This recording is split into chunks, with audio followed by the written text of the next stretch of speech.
Hi guys, I'm going to read the second lighting of the bonfire all the way through the chapter called Blueprints. Okay, so here it goes. We are picking up the story just directly after where we left off. Bailey has just been bound to the circus. Remember, Marco and Celia had asked him to take over. He said he would do it. And so then he says, "Tell me what I need to do now." Okay, so this chapter picks up right there, and it's called The Second Lighting of the Bonfire. So I bet you can guess what's going to happen in this particular chapter. Bailey finds the tiny, book-filled room without much difficulty. The large black raven sitting in the corner blinks at him curiously as he sorts through the contents of the desk. He flips anxiously through the large leather book until he finds the page with Poppet's and Widget's signatures. He tears the page from the binding carefully, removing it completely. He finds a pen in a drawer and writes his own name across the page as he has been instructed. While the ink dries, he gathers up the rest of the things he will need, running through the list over and over in his head so he does not forget anything. Okay, so we have first thing he's doing is updating Marco's notebook. And so we see that he takes Poppet and Widget's names and then he puts his own name there as well. Okay, that is to now bind them to the circus. Remember that Poppet and Widget weren't born when the book got dropped into the bonfire originally. So during the second lighting of the bonfire, they are putting Bailey, Poppet, and Widget all into the binding of the circus. He finds, no, the yarn is easily found. A ball of it sits precariously on a pile of books. The two cards, one a familiar playing card and the other a tarot card emblazoned with an angel, are amongst the papers on the desk. He tucks those into the front cover of the book. The doves in the cage above him stir with a soft fluttering of feathers. The pocket watch on its long silver chain proves the most difficult to locate. He finds it on the ground beside the desk, and when he attempts to dust it off a bit, he can see the initials HB engraved on the back. The watch no longer ticks. Bailey places the loose page on top of the book and tucks it under his arm. The watch and the yarn he puts in his pockets, with the candle he pulled from the wishing tree. The raven cocks its head at him as he leaves. The doves remain asleep. Okay, so Bailey's collecting up all these little items that he's going to throw into the bonfire when he relights it. Um, Bailey crosses the adjoining tent, walking around the double circle of chairs, as passing directly through it does not seem appropriate. Outside, the light rain is still falling.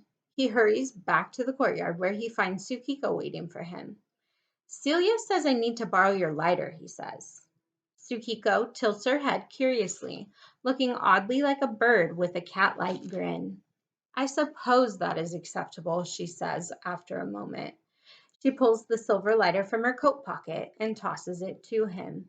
It is heavier than he had expected, a complicated mechanism of gears partially encased in worn and tarnished silver, with symbols he cannot distinguish etched into the surface. "Be careful with that," Sukiko says. "Is it magic?" Bailey asks, turning it over in his hand. "No, but it is old, and it was constructed by someone very dear to me. I take it you are attempting to light that again?" She gestures at the towering bowl of twisted metal that once held the bonfire. Bailey nods. "Do you want any help?" "Are you offering?" Sukiko shrugs.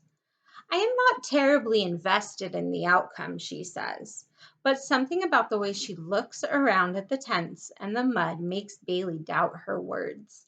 "I don't believe you," he says, "but I am, and I think I should do this on my own." Okay, so Sukiko says she doesn't really care if he's able to light the bonfire or not. We know that is probably nonsense because if she didn't care about the circus, she wouldn't have stuck around so long. Sukiko smiles at him, the first smile he has seen from her that seems genuine. "I shall leave you to it then," she says. She runs a hand along the iron cauldron and most of the rainwater within it turns to steam, rising in a soft cloud that dissipates into the fog. With no further advice or instruction, she walks off a black and white striped path, a thin curl of smoke trailing behind her, leaving Bailey alone in the courtyard. He remembers Widget telling him the story of the lighting of the bonfire, the first lighting, though he only now realizes that it was also the night that Widget was born. He had told the story in such detail that Bailey assumed he had witnessed it firsthand. The archers, the color, the spectacle.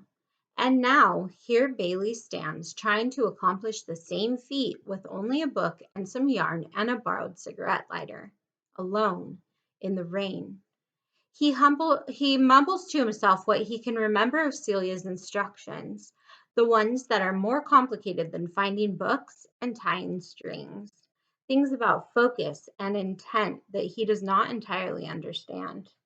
He wraps the book with a length of fine wool yarn dyed a deep crimson, bits of it stained darker with something dried and brown. He knots it 3 times, binding the book closed with the loose page against the cover, the card securely pressed inside. The pocket watch he hangs around it, looping the chain as best as he can. He throws it into the empty cauldron where it lands with a dull, wet thud, the watch clattering against the metal. Marco's bowler hat sits in the mud by his feet. He throws that in as well. He glances back in the direction of the acrobat tent.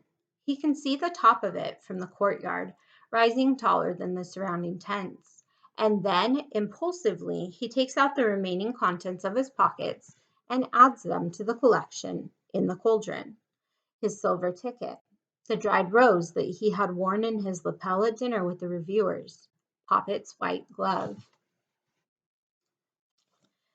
He hesitates, turning the tiny glass bottle with Widget's version of his tree trapped inside over in his hand. But then he adds it as well, flinching as it shatters against the iron.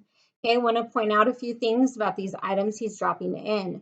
First, let's notice that the piece of red yarn that he ties everything up with has dried brown spots on it.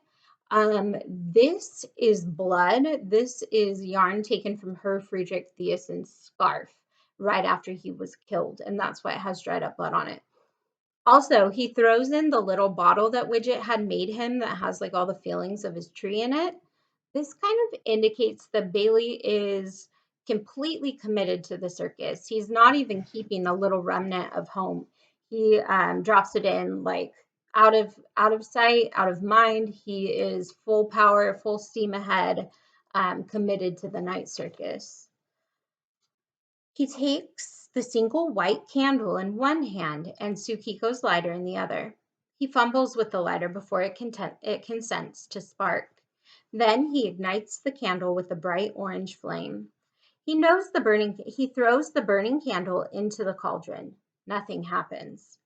I choose this, Bailey thinks. I want this. I need this. Please, please let this work. He wishes it harder than he has ever wished for anything over birthday candles or on shooting stars. Wishing for himself, for the reviewers in their red scarves, for a clockmaker he never met, for Celia and Marco and Poppet and Widget, even for Tsukiko, though she claims she does not care. Bailey closes his eyes. For a moment, everything is still. Even the light rain suddenly stops. He feels a pair of hands resting on his shoulders, a heaviness in his chest. Something within the twisted iron cauldron begins to spark. When the flames catch, they are bright and crimson. When they turn to white, they are blinding, and the shower of sparks falls like stars. The force of the heat pushes Bailey backward, moving through him like a wave, the air burning hot in his lungs. He falls onto the ground that is no longer charred and muddy, but firm and dry, and patterned in a spiral of black and white. All around him, lights are popping to life along the tents, flickering like fireflies. Okay, so he is successful, we know, because all the lights are turning on all over the tents, and it's like the circus is coming back alive now that the bonfire's been lit. Marco stands beneath the wishing tree, watching as the candles come alight along the branches. A moment later, Celia reappears at his side. Did it work? He asks. Please tell me that it worked. In response, she kisses him the way he once kissed her in the middle of a crowded ballroom, as though they are the only two people in the world, which they are, of course, because by Celia taking them and breaking them apart and putting them back together, they're kind of like in their own little realm of the universe. So that's why Marco and Celia can touch each other, but they can't necessarily touch all the elements of the circus because they're not in the same realm as the circus. They're kind of like next to it is the best way I can explain. So in a way, they really are the last two people in the universe. All right, so we're moving into part 5 of the book. Part 5 is the very, very end. It's called Divination. We have 2 quotes here on this page. The first one is by Friedrich Thiessen. The second quote is from the play The Tempest by Shakespeare, and it's actually spoken by the character named Prospero. We know that Hector took his stage name from this book. Okay, so we are going to hear a quote from that as well. I think of myself not as a writer so much as someone who provides a gateway, a tangential route for readers to reach the circus, to visit the circus again, if only in their minds, when they are unable to attend it physically. I relay it through printed words on crumpled newsprint, words that they can read again and again, returning to the circus whenever they wish, regardless of time of day or physical location, transporting them at will. When put that way, it sounds rather like magic, doesn't it? Okay, and the second one, I have the second quote from the Shakespeare play. This is basically the character who's saying these lines is more or less saying, and everything you just watched was very much like a dream. Okay, so let's read this last little quote. Our revels are ended. These are actors, as I foretold you, were all spirits, and are melted into air, into thin air. And like the baseless fabric of this vision, the cloud-capped towers, the gorgeous palaces, the solemn temples, the great globe itself, yea, all which it inherits shall dissolve, and like this insubstantial pageant faded, leave not a rack behind. We are such stuff as dreams are made on, and our life is rounded with a sleep. All right, so here we have one of the attractions within the circus. It's us going to this attraction. This is called Fates Foretold. Okay, so we're going to find out who the new fortune teller is since Isabel has left the circus. It is late, so there is no line for the fortune teller. While outside, the cool night air is scented with caramel and smoke.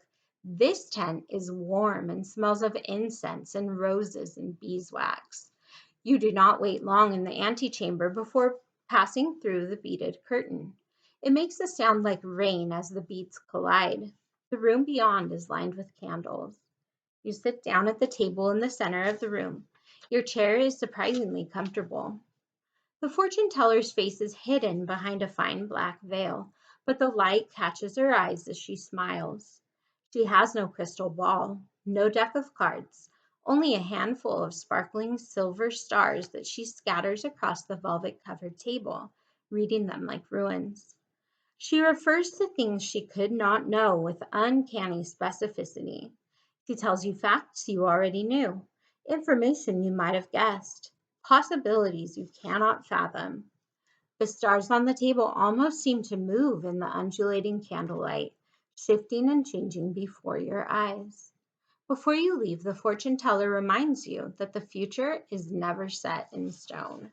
Okay, so basically, we can tell that this is actually Poppet, our new fortune teller. And the way that we can tell is that she, instead of using a crystal ball to read people's futures, she just has stars that she lays out on the table, and the stars tell her the future of the person that she has there.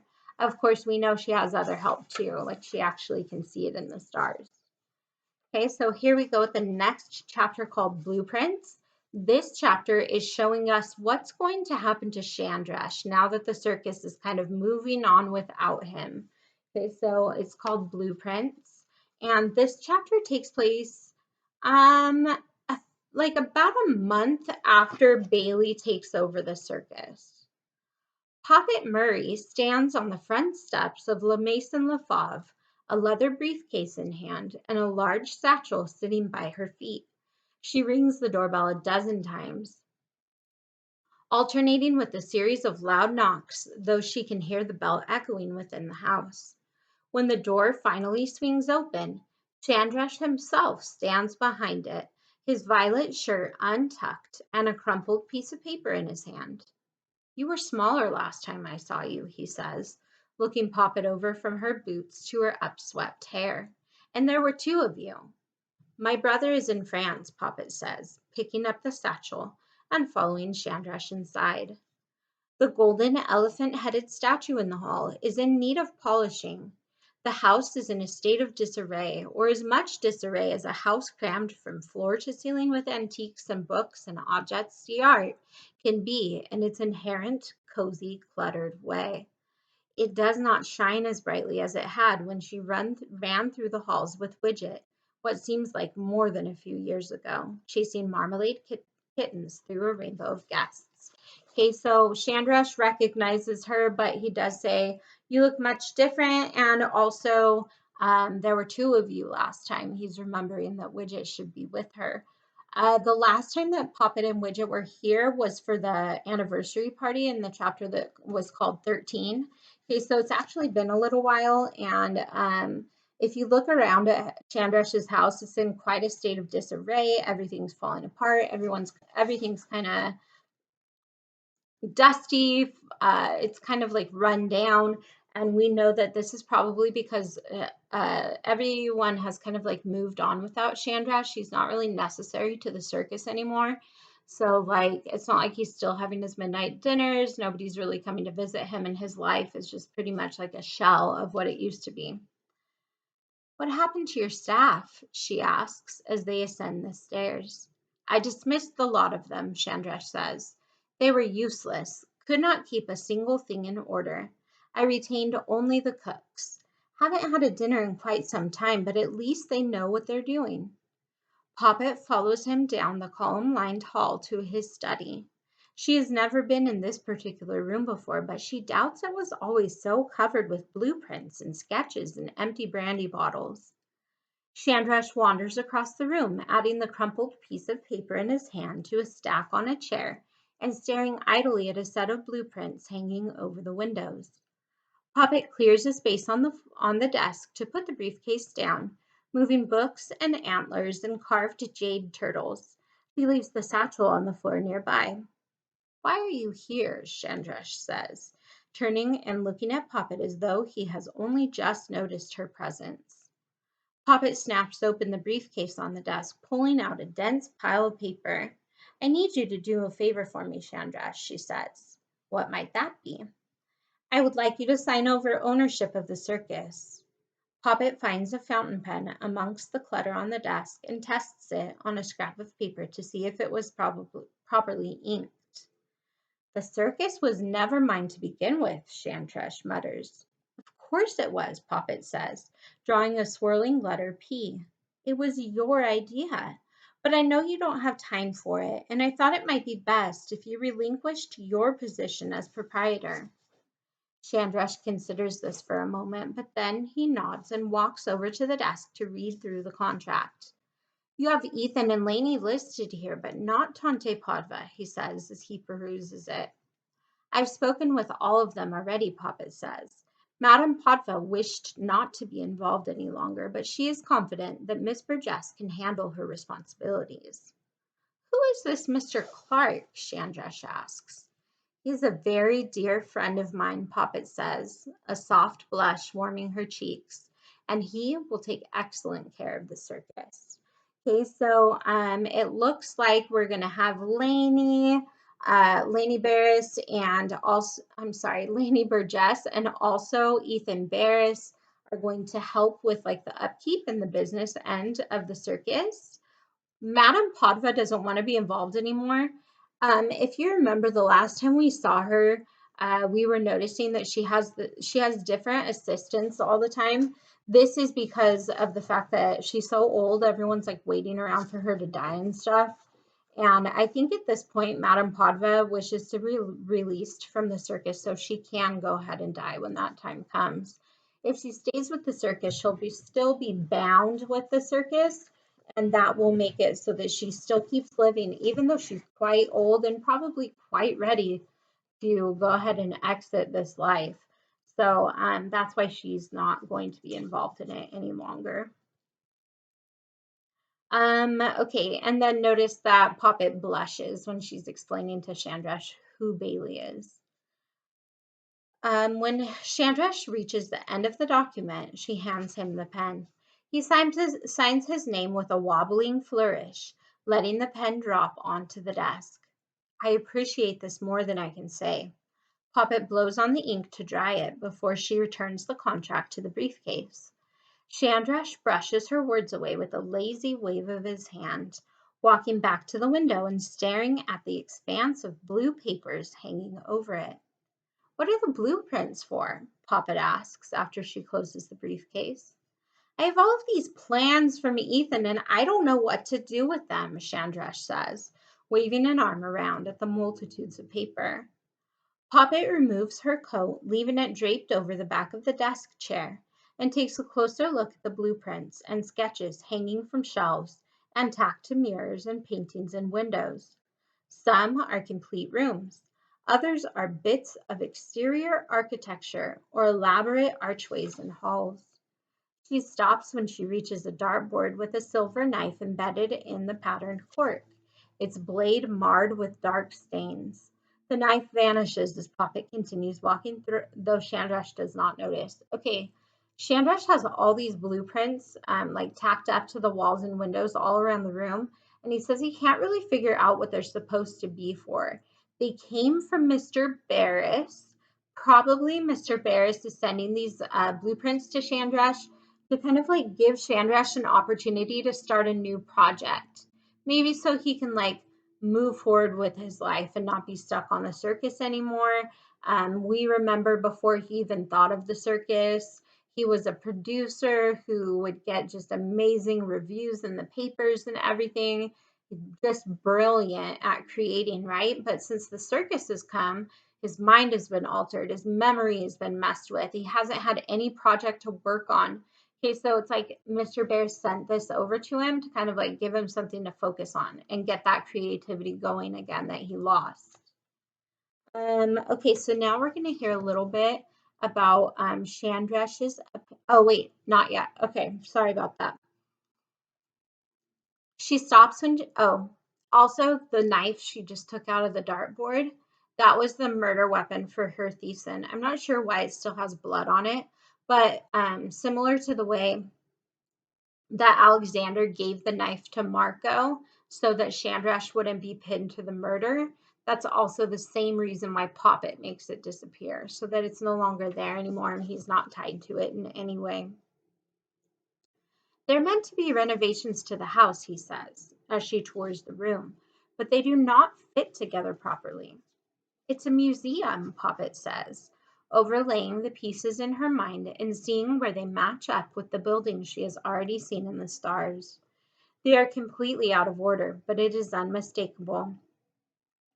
She pulls down a set of blueprints and switches it with another, arranging them story by story. It's not this building, she explains, as Chandrash watches her curiously. It's a new one. She takes a series of doors, alternate versions of the same possible entrance, and lays them side by side along the floor, letting each lead to a different room. Chandrash watches as she rearranges the plans, a grin spreading across his face as he begins to see what she is doing. He makes adjustments to the floor of Prussian blue paper, himself responding to her arrangements, surrounding replicas of ancient Egyptian temples with columns of curving bookshelves. They sit together on the floor, combining rooms and halls and stairs. Okay, so these blueprints make up this giant museum. It's really elaborate and beautiful, And this is what's going to now become Chandrash's new project. Chandrash starts to call for Marco, but catches himself. I keep forgetting that he's gone, he says to Poppet. Left one day and did not come back. Didn't even leave a note. You would think someone who was constantly writing notes would leave one. I believe his departure was unplanned, Poppet says, and I know he regrets not being able to properly settle his responsibilities here. Do you know why he left? Chandrash asks, looking up at her. He left to be with Celia Bowen, Poppet says, unable to keep from smiling. Ha! Chandrash exclaims. Didn't think he had it in him. Good for them. Let's have a toast. A toast? You're right, there's no champagne, Chandrash says, pushing aside a pile of empty brandy bottles as he lays out another string of sketches along the floor. We'll dedicate a room to them. Which one do you think they would like? Poppet looks over the blueprints and sketches. There are several that she thinks either or both of them might like. She stops at a drawing of a round, windowless room illuminated only by light that filters through the koi pond enclosed in glass above it, serene and enchanting. This one, she says. Chandrash takes a pencil and writes "Dedicate to M. Alistair and C. Bowen" along the edge of the paper. Okay, so to Chandrash, Marco just disappeared. He doesn't understand why. Poppet says it was unexpected and unplanned. I know he regrets like not saying goodbye, but he left to be with Celia. And we know that Chandrash was kind of in love with Marco, but at this point he's actually really happy for Marco that he was able to finally like be with Celia. He calls for a champagne toast and almost immediately says, "Oh, never mind, there's no champagne." He also sweeps all the brandy bottles away off of the floor. This is our indication that Chandrash is no longer going to be using drinking alcohol as a distraction. Okay, so instead he says, "Oh, let's just dedicate a room to them." Okay, so he's moving forward, getting back with his creativity. I could help you find a new assistant, Poppet offers. I can stay in London for a while. I would appreciate that, my dear. The large satchel that Poppet had placed on the floor nearby suddenly falls to its side with a soft thump. What's in the bag? Chandrash asks, eyeing it with a certain amount of trepidation. I brought you a present, Poppet says brightly. She rights the bag, opening it carefully and pulling out a small black kitten with splotches of white along its legs and tail. It looks as though it had been dipped in cream. Her name is Ara, Poppet tells him. She'll come when she's called and she knows a few tricks, but mostly she likes attention and sitting in windows. I thought you might like the company. She puts the kitten gently on the floor and holds her hand above it. The kitten stretches up on its hind legs with a soft mew and licks Poppet's fingers before turning its attention to Chandrash. Hello, Ara. I'm not going to give you your memory back, Poppet says, watching Chandrash as the kitten attempts to crawl onto his lap. I don't know if I could even if I tried, though Widge probably could manage it. At this point, I don't think you need that weight on you. I think looking forward will be better than looking back. Whatever are you talking about? Chandrash asks, picking up the kitten and scratching it behind the ears as it purrs. Nothing, Poppet says. Thank you, Chandrash. Okay, so we know that Marco has like messed with his memory, and Poppet just said she's not going to give him his memory of all the stuff that happened in the past. She's not going to give that back to him, but she is going to remove like the cloudiness of his brain. So she says he doesn't need the weight of the memories because most of the memories are bad. So she's not going to give him his memory back. Let's see what's going to happen instead.